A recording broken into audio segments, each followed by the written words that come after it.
बिहान 9 बजे गएको मान्छे म राति 7-6 बजे आउँछु अनि दुःख हुँदैन अनि लाइभ बस्छु 2 घण्टा मोबाइल कति बेला चलाउनु कति बेला खानु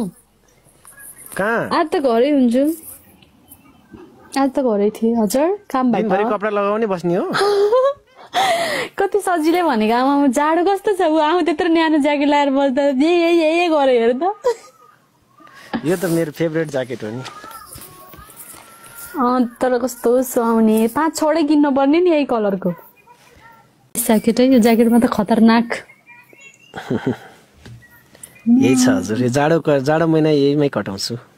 मलाई त्यस्तै लागिरहेछ जाडो महिनामा हामी भन यस्तो ज्याकेट गिफ्ट गर्नुपर्छ क्या हो कहाँ भन्ने त हजुर लोकेसन पठाउनु मलाई लोकेसन क्युट देखेको हेर त आमा मान्छे त हो के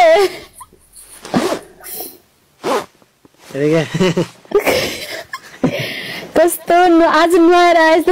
फ्रेस देखिरहेछ सुरज अब के ढाट्नु है धेरै के रे